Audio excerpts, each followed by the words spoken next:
నమస్తే.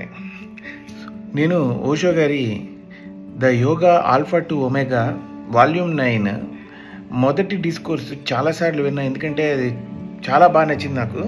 అందులో పతంజలి గారి యోగా ఫ్రేమ్వర్క్ గురించి ఓషో గారు చాలా అద్భుతంగా ఎక్స్ప్లెయిన్ చేశారు, షేర్ చేశారు. అది ఆల్మోస్ట్ 2 hours ప్లస్ డిస్కోర్సు. సో ఎవరికైనా ఇంట్రెస్ట్ అయితే నేను ఆడియో షేర్ చేస్తాను. మీకు ఎక్కడైనా ఆన్లైన్లో కూడా దొరుకుతుంది, ట్రై చేయండి. అయితే నేను అందులో కొంచెం చెప్పడానికి ట్రై చేస్తా. సో ఏంటంటే అసలు పతంజలి గారు ఒక గొప్ప ఆధ్యాత్మిక శాస్త్రవేత్త. ఆయన ఏం చెప్తున్నారంటే, మనకి కనిపించే ఒక్క శరీరం కాదు, మనకి మొత్తం 5 శరీరాలు. సో అండ్ 5 మహాభూతాలు, వాటి యొక్క గుణాలు ఆయన చెప్తున్నాడు అనమాట. సో ఈ 5 శరీరాలు ఏంటి? కనిపించే ఈ శరీరం, సో ఇది తల్లిదండ్రుల ద్వారా వచ్చింది. దీని ఆహారం మీద ఆధారపడి ఉంటుంది. దీని యొక్క గుణం భూమి, మట్టి, మెటీరియల్. సో మట్టి గుణం దీనిది. సో అయితే ఎవరైతే తిండి దగ్గరే ఆగిపోతారు, తినడం, శారీరక సంబంధం, తినడం, ఈ యొక్క సైకిల్లో తిరుగుతారు, వాళ్ళు శరీరంతో లిమిట్ అయిపోతారు. ఎవరితో శారీరకంగా పార్టిసిపేట్ చేస్తూ, ఎవరితో భుజిస్తూ, ఎంత తినాలో అంత తింటూ, ఎవరితో జీవిస్తారో వాళ్ళు ఈ శరీరాన్ని దాటి తర్వాత శరీరాన్ని అనుభవం చెందగలుగుతారు.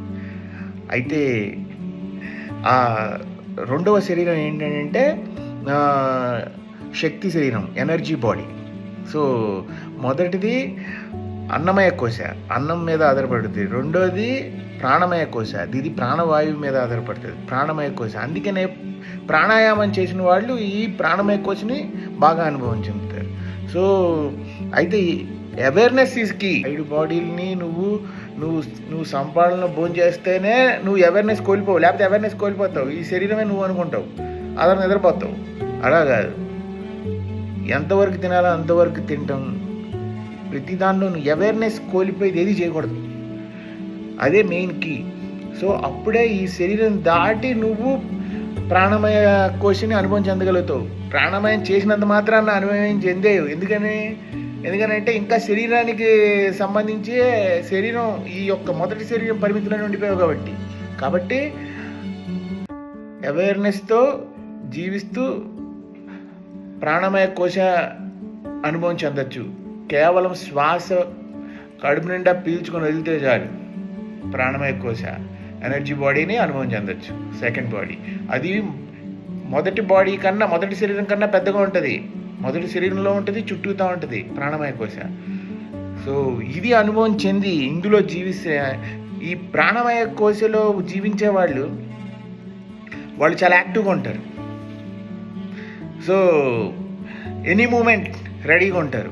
వాళ్ళు చాలా అలర్ట్గా, యాక్టివ్గా కనిపిస్తుంటారు. మీకు జంతువులు కేవలం ఈ అన్నమయ కోశ, ప్రాణమయ కోశ, ఈ రెండే ఉంటాయి. Physical body, energy body. అందుకనే చాలా అలర్ట్గా ఉంటాయి, చాలా అందంగా ఉంటాయి, చాలా వైబ్రెంట్గా ఉంటాయి. జింకను చూడండి, సింహాన్ని చూడండి, మా రాక్సీ డాగ్ గని చూడండి, ఎవరిని చూసినా కూడా అలాగే ఉంటాయి. ఎందుకంటే వాటికి మనోమయ కోశ, ద థర్డ్ బాడీ లేదు. మనోమయ కోశ అంటే మెంటల్ బాడీ.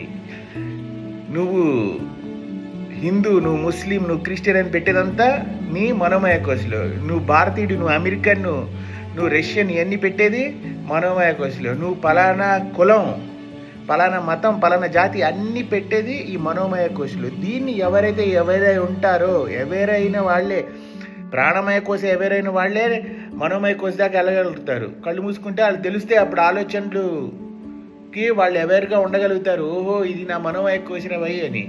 అప్పుడు దానికి ఐడెంటిఫై కాకపోతే నీ మనోమయ కోశ బిల్డ్ అవుతుంది.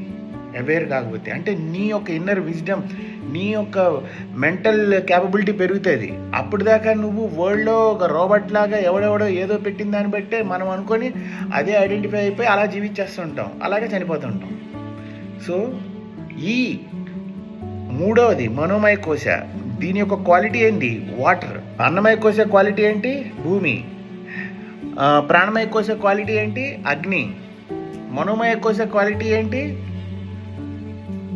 వాటర్, నీళ్లు.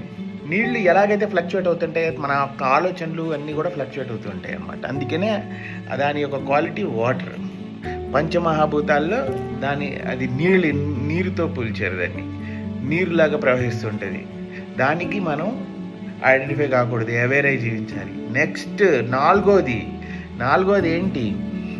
ఇంటిట్యూబ్ బాడీ అంటే హృదయానికి సంబంధించింది. అంటే ఏదైనా జరిగితే వెంటనే చెలించిపోతాం, బాధేస్తుంది, ఏడుపు వస్తుంది, లేకపోతే స్పందిస్తాం. ఇదంతా ఓకే, కానీ అవేర్నెస్ కోల్పోకూడదు.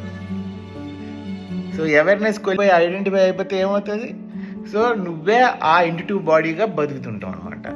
సో ఆ ఇంటిట్యూబ్ బాడీ దగ్గర స్టక్ అయిపోవచ్చు. కొంతమంది ఏమన్నా మైండ్ బాడీ దగ్గర స్టక్ అయిపోతారు, కొంతమంది ఇంటిట్యూబ్ బాడీ దగ్గర స్టక్ అయిపోతారు. కానీ ఎక్కడైనా స్టక్కే. సో దీని క్వాలిటీ ఏంటి? గాలి ఏంటి? కనిపించదు, కానీ నువ్వు అనుభవం చెందగలవు, ఫీల్ అవ్వగలవు. అందుకనే ఇంటిట్యూబ్ బాడీకి క్వాలిటీ వచ్చి పంచమహాభూతాల్లోది గాలి. తర్వాత 5వది ఎథరిక్ బాడీ. సో ఆనందమయ కోశ అంతులేని ఆనందాన్ని ఇస్తుంది. శూన్యంతో ఆల్మోస్ట్ ఈక్వల్ ఆకాశం దాని యొక్క క్వాలిటీ.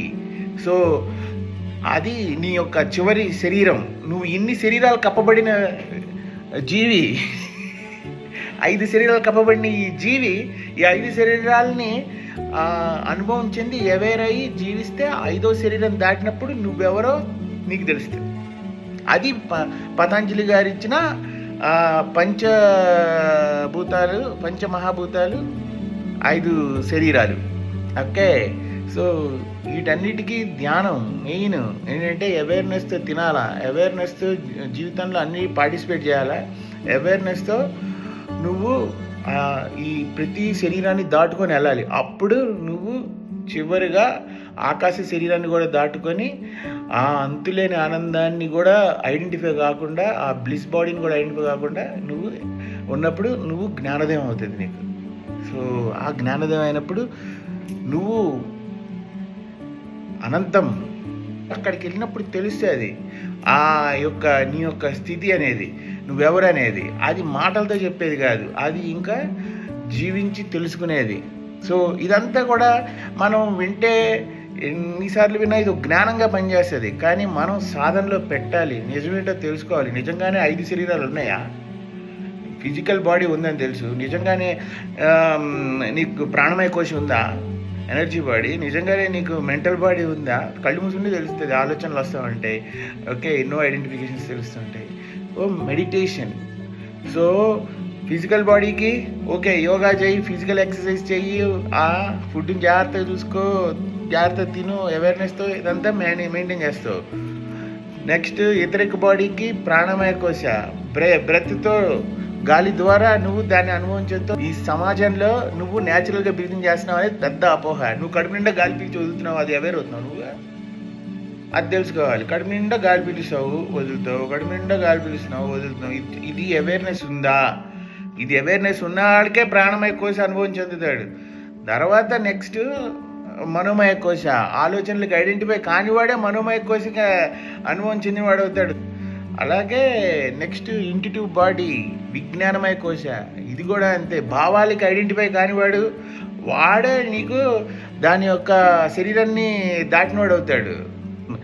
ఆనందమయ కోశ. సో ఈవెన్ అంతులేని ఆనందం, ఆ పరమాత్ముడిని అనుభవం చెందిన అంతులేని ఆనందానికి కూడా ఐడెంటిఫై కానివాడే ఆ శరీరాన్ని దాటినవాడు అవుతాడు. అప్పుడే జ్ఞానోదయమైన వాడు అవుతాడు. ఈ ఎన్లైటెడ్ మాస్టర్స్ అందరూ అక్కడ అంతవరకు వెళ్ళారు. సో మనం ఇంత పొటెన్షియల్ ఉంది ప్రతి మనిషిలో, ఇదంతా మర్చిపోకూడదు. ఇదంతా మనం కూడా సాధనలో పెట్టి తెలుసుకొని అప్పుడే అది నిజం. అప్పటి వరకు ఇది జస్ట్